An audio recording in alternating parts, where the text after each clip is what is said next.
All right, thank you very much and for joining this particular session. So here we are talking about the collections in Africa, the perspectives, the potentials, possibly the pitfalls that lay before us. And I'm here to do this with my colleagues and very serious scientists who are doing great work in the various sectors. And I believe they'll be able to do a very good work. In addition, I'm sure there are other senior members over here who will also contribute similarly to that. So I have with me here Professor Dorcas Obiri Yeboah. She is with the University of Cape Coast. I have Dr. Augustina Sylverken, who already gave a talk today. And I also have with me Dr. Pandam Salifu. I can't see him here, but I'm sure he's somewhere. And then, of course, myself, Alex. So we'll be doing the discussion. So ladies and gentlemen, my first question would be, what are some of the potentials for collection when it comes to Africa in terms of microbiome samples? What are some of the things that you want to take? I'll take Dr. Dorcas, or Dorcas, maybe you want to start for us in this case here. Okay. So again, good morning, good afternoon, good evening. And it has been a wonderful 2 days so far. And I'm very happy to be part of this discussion. And yes, the potential is great. As we have heard from various presenters from Africa, we can clearly see that there is potential for collection of samples. One of the, let me use the word good thing about research in Africa generally, not just for microbiome project, is that when you have a clear project that is well communicated, it's easier, relatively easier to get people to participate in terms of being recruited so that samples can be collected from them. So if I speak from that perspective, then you can clearly tell that then there is a high potential here that if we want to increase output as far as microbiome research is concerned, there is the potential to get people and have sample collected from that side. If you look at it also from the side of, for example, researchers, people to collect samples, yes, there is potential. Of course, there are gaps and issues here and there that we can all talk about. But for now, speaking generally, I see a high potential for collection of samples across Africa once the bottlenecks are identified, which are quite clear to us, really. But if these are dealt with, the gaps can be filled, then we can really increase output as far as collection is concerned. I think that is what I'll say for now as others also come in. Thank you very much, Dorcas.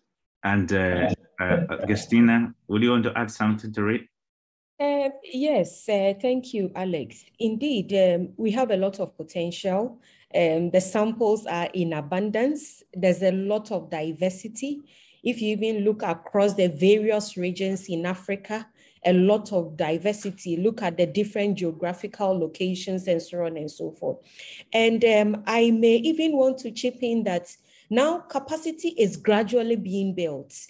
I don't think we can say that some African scientists are currently as some of them were maybe 20 or 10 years ago.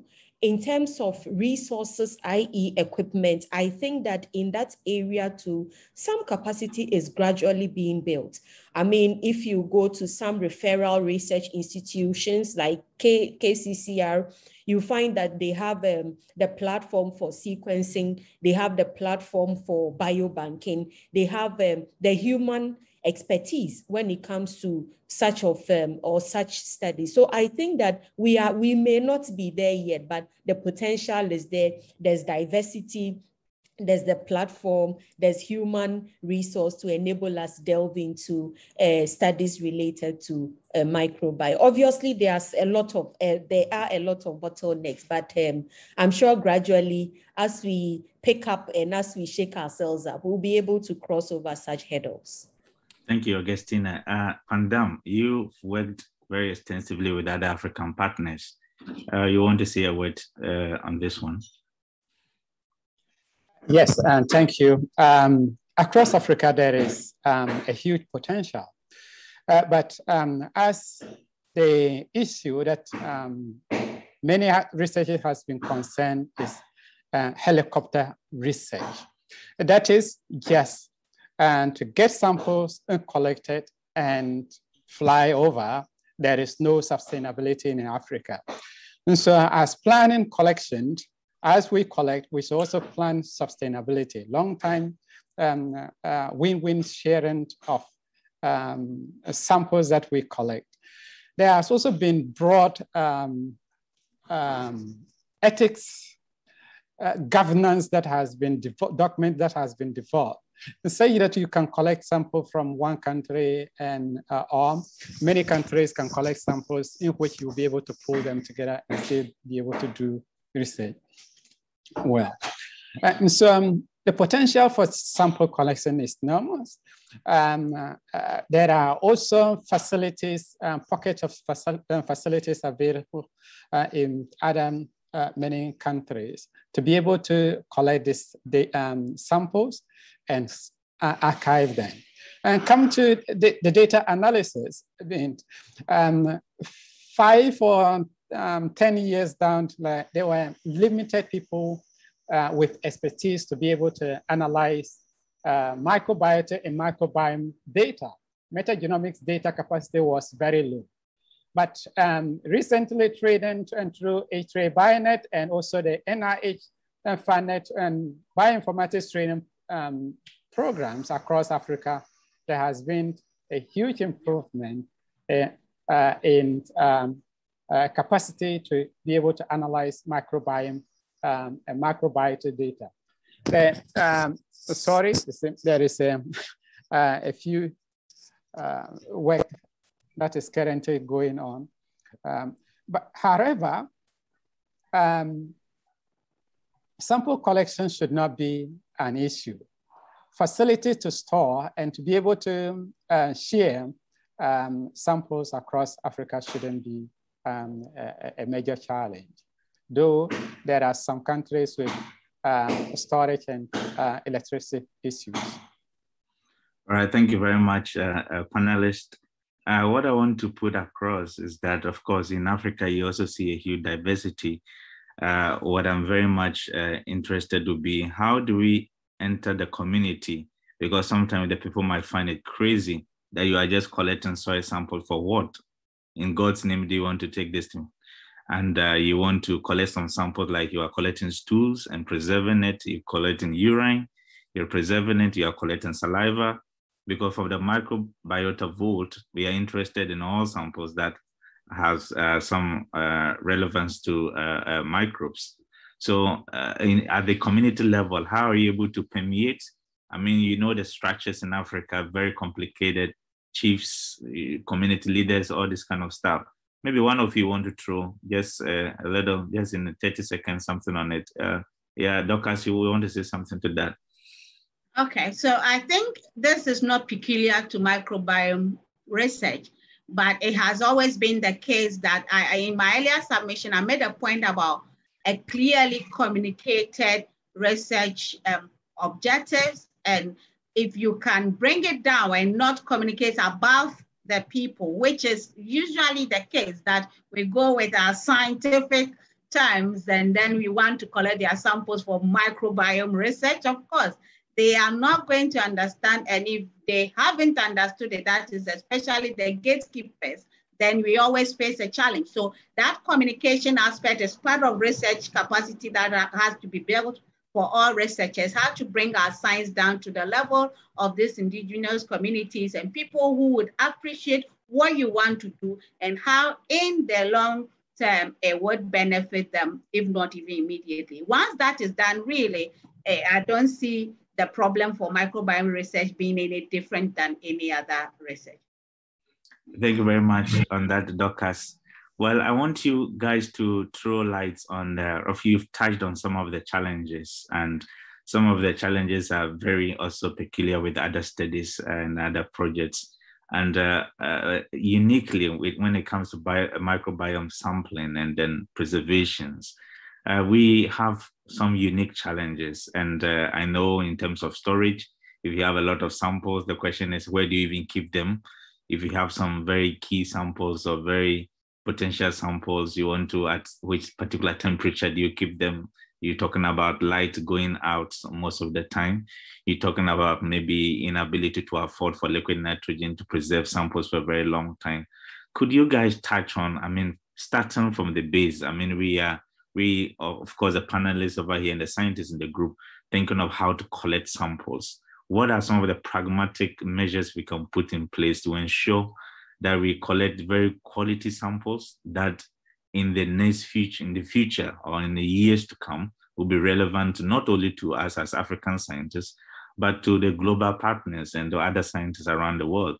Maybe Dr. Sylverken, Augustina, you want to touch something on this one?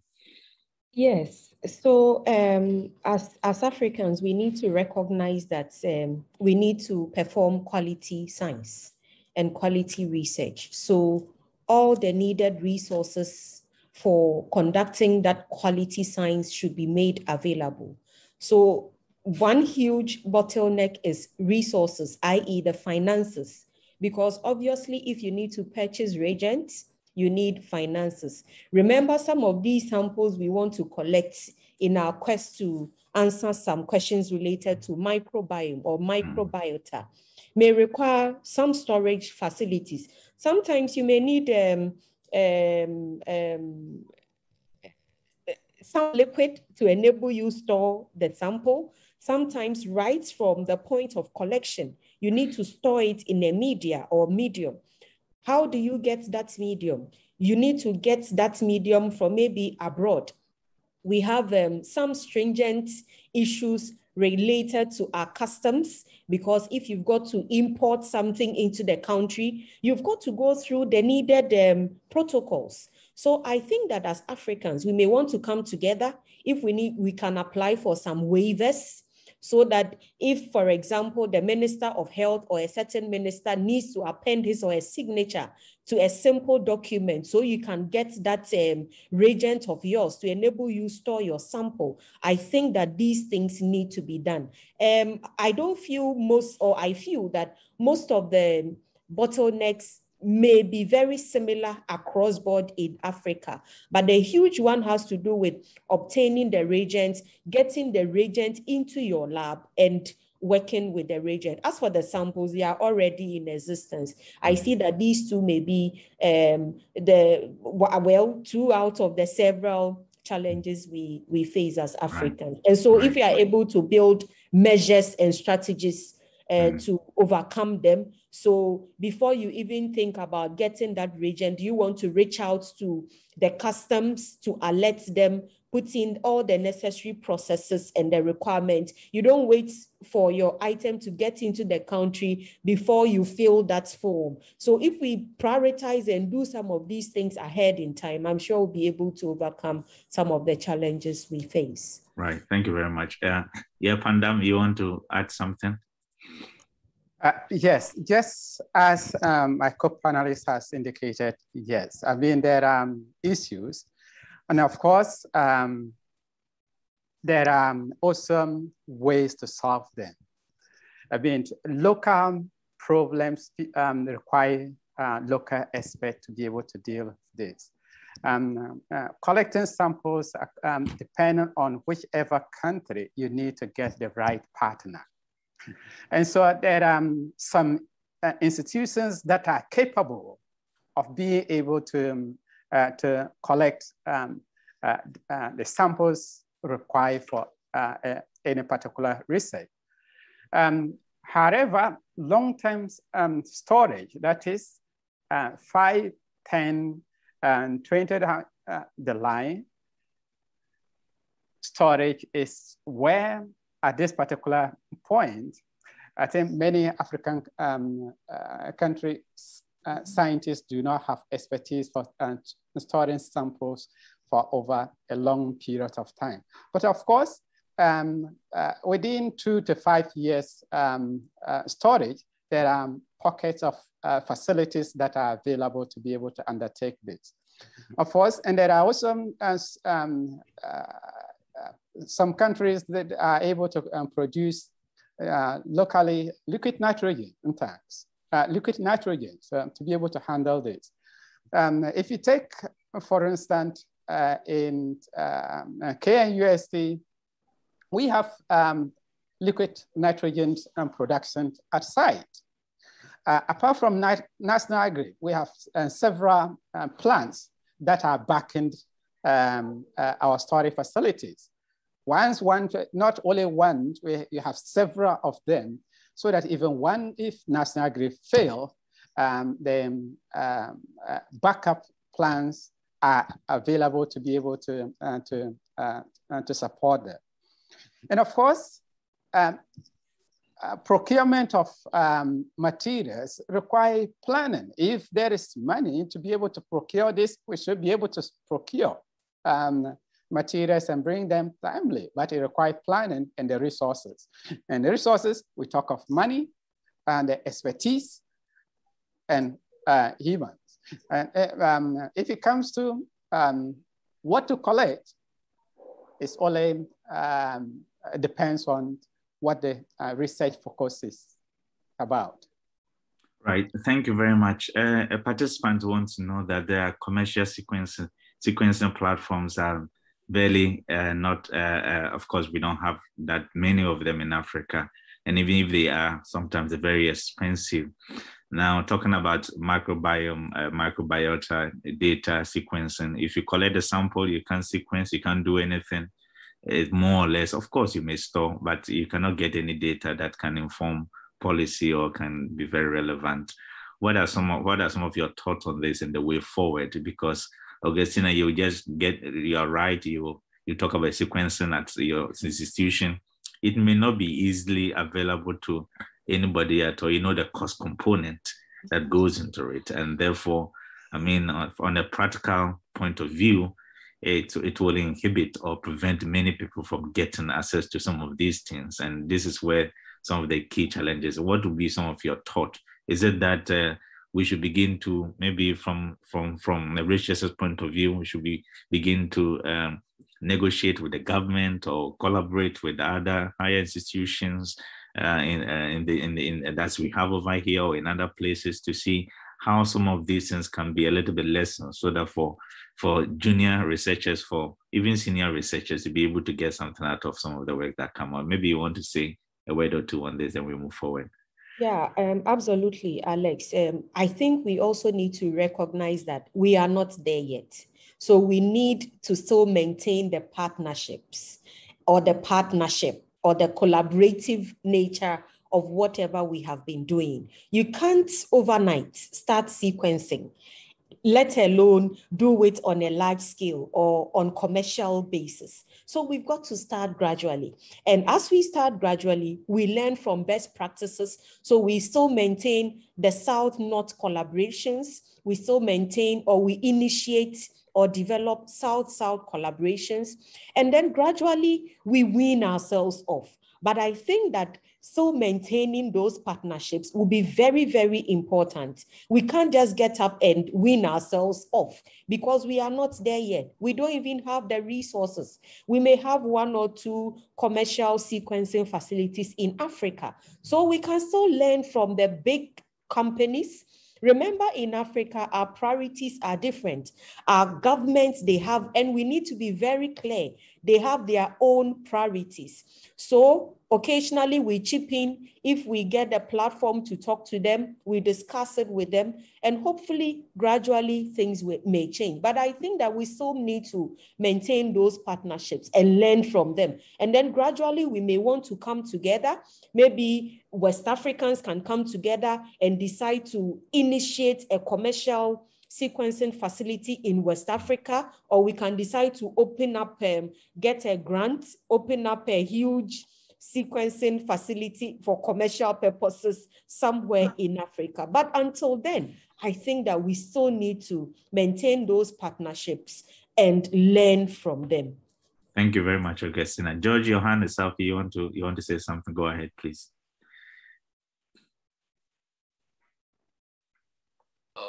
Give me a second.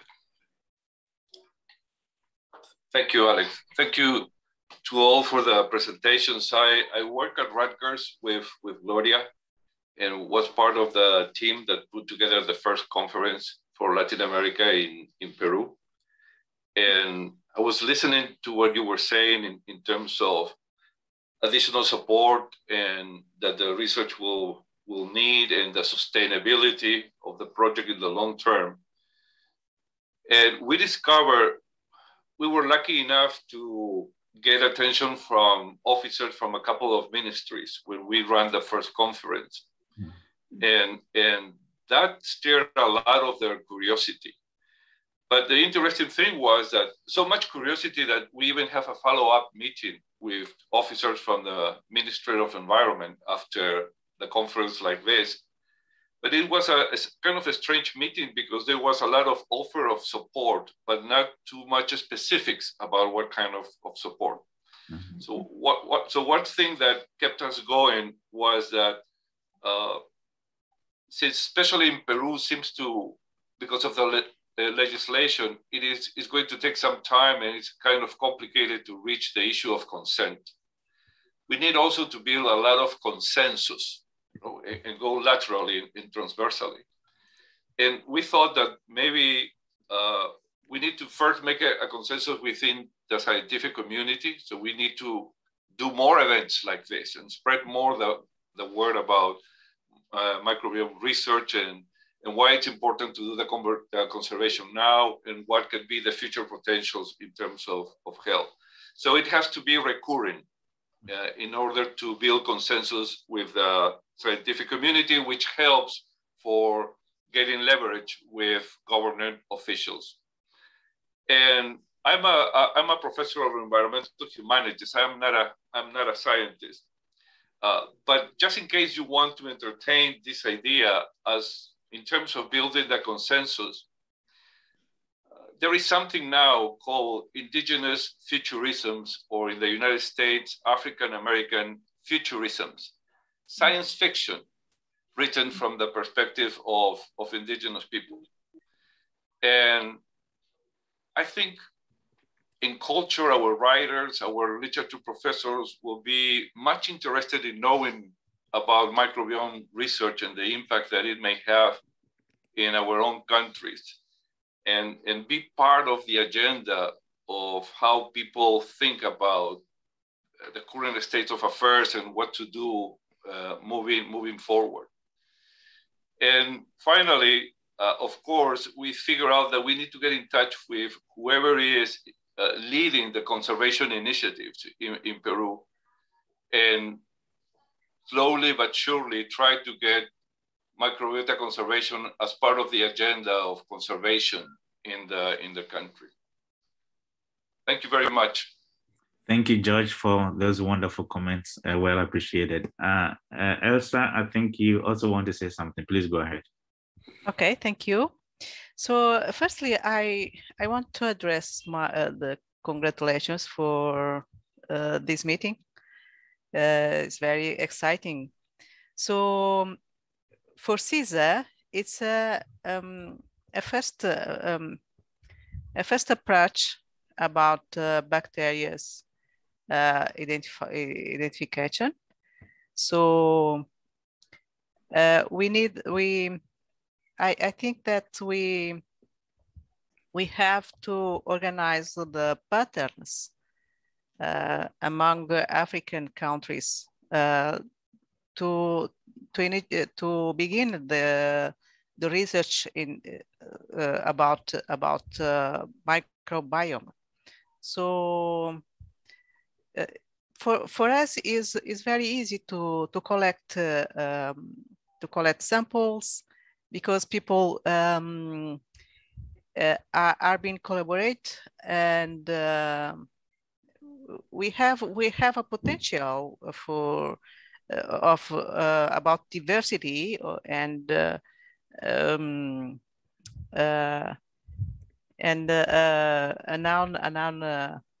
microbes. So I want to tell for our partners to create more initiatives, mainly in Africa. So I think that we can get more results. Okay. Right. Okay. So thank you. Okay, Elsa. Yeah, thank you very much for those comments. So, ladies and gentlemen, we have 10 minutes to go, and we want to go to the last phase of the discussion. So, Dorcas, coming to you. So, where do we start from in terms of the collection? Well, if we want to start a collection from Africa, where do you start from? You want to pick a point on that? So, you will notice that a lot of the work so far has been done in South Africa. So there is a systematic review on human biota research in Africa, published this 2021. And you see that a lot of capacity is there in South Africa. There are pockets. So if you take South Africa out, you come to Kenya, Uganda, we've talked about KCCR. So there are pockets where there is a lot of potential that can be harnessed. So if these teams came together and look at geographical mapping to see which place can sustain the drive towards microbiota research in a particular area, networking like that can begin to build the capacity in all the other places where things may not be available. So that is what Dr. Augustina mentioned, the South-South collaboration. So if you want to build the capacity in Africa, we may have to map out the African potentials and begin to harness that, as we also expect to continue the South-North collaborations to build further capacity. But I think one key message I want to put across is that need to look at Africa and map it for microbiota research and see how we build support in groups of countries so that over time we can expand this. Thank you very much. Yes, Pandam, I want you to touch on this. How do we get the governmental support? These guys have different agenda and they are there for their politics. And then we are here, scientists, looking at the impact of microbiome and its relevance to human life and of course other lives. How do we get these guys into our agenda so that we can also get your support? You want to touch on that briefly, sir? Thank you very much. Before I go into that, I want to add this to the question on the sequencing. I think it's not a matter of just having sequences to do the work in Africa. It's the capacity to analyze the output and the data. In my experience in Europe, it's not quite different from Africa. The only difference is that there is funding from the government and there is also institutions that fund this kind of research. And so if you have a sequencing center with even one next generation sequencer, is capable of generating tons of this data and can sequence thousands and thousands of samples. But you must get the samples running. And in Africa, the problem is funding research to do this microbiota and sequencing work. So to get the question of getting government's attention to it, we know that many governments in Africa are struggling to be able to meet with their budget allocations for other activities. So talking of research is the last aspect. You know, years ago, there had been advocate for every country to be able to allocate just 1% of their GDP to research. This hasn't been able to, many countries hasn't been able to do that. Apart from South Africa, which has been able to support researchers in fund for research in South Africa. African Union recently also, there are initiatives to be able to support research in Africa. but this hasn't been able to pick up. Of course, Africans academic of science has actually been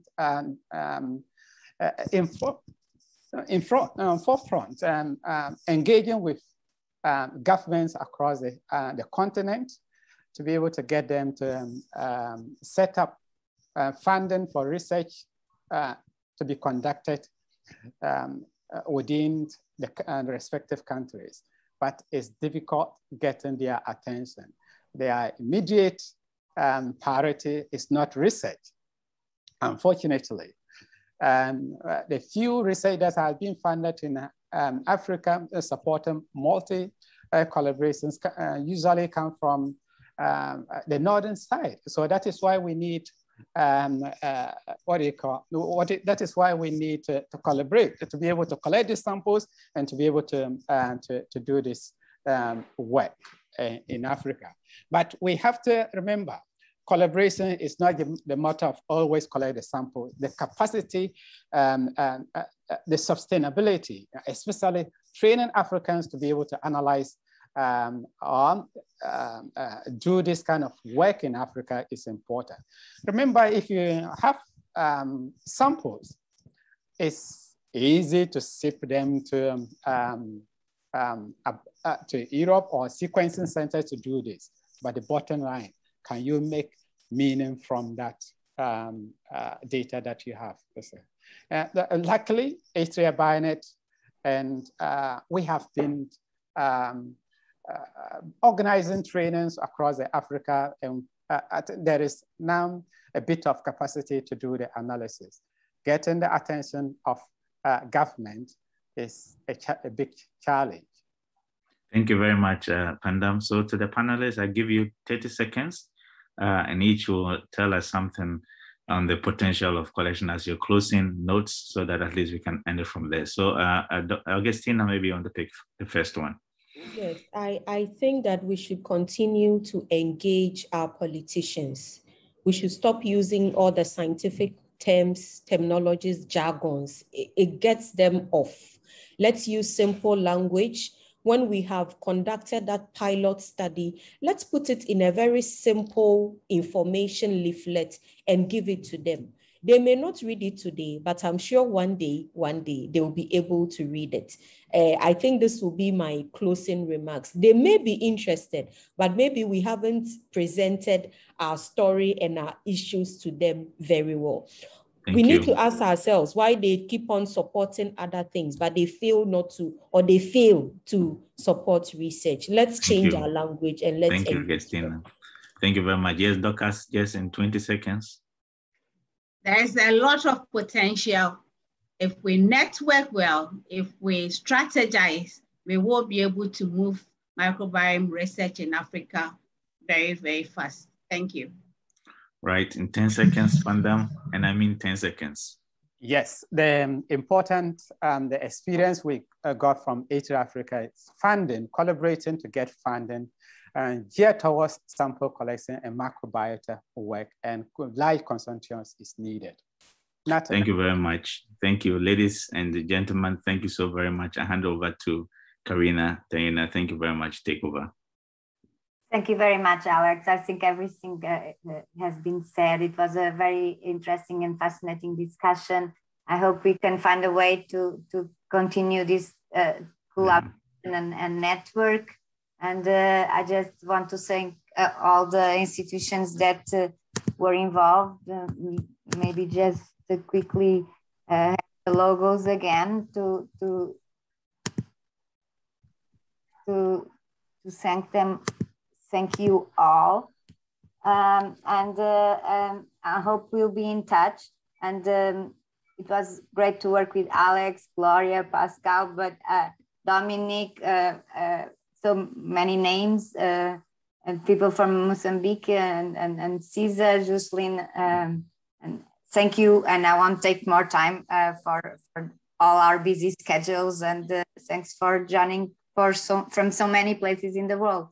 We'll be in touch when the videos are on, okay? And you can look back into some of the presentations in case you have doubts. Thank you.